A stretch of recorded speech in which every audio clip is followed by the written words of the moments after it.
గుంటూరు జిల్లా మంగళగిరి ఎర్రబాలెంలో మంత్రి Narayana hot comments చేశారు.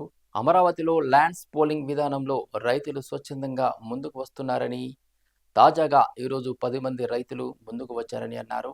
ఐఐటి రిపోర్ట్ రాజధాని నిర్మాణంకు సంబంధించి పాజిటివ్గా వచ్చిందని, ఆ రిపోర్ట్ ఆధారంగా చేసుకుని నిర్మాణ పనులు చేపడతామని స్పష్టం చేశారు.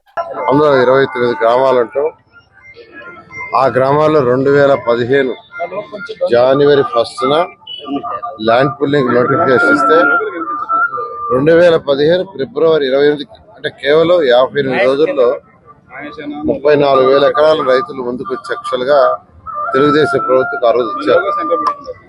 ముఖ్యమంత్రి నారా చంద్రబాబు నాయుడు మీద ఉన్న నమ్మకంతో ఇచ్చారు.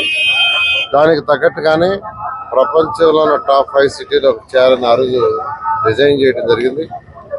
అయితే ప్రభుత్వం పోవటం వల్ల గత ప్రభుత్వం దీన్ని పూర్తిగా నిర్ణయం చేసింది.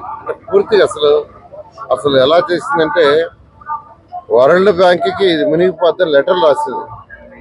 ఇంత ఫ్లడ్ వచ్చినా 11.43 లక్షల క్యూసెక్లు వాటర్ వచ్చినా కృష్ణానదికి అమరావతి ఎక్కడ మునిగిపోవాలా.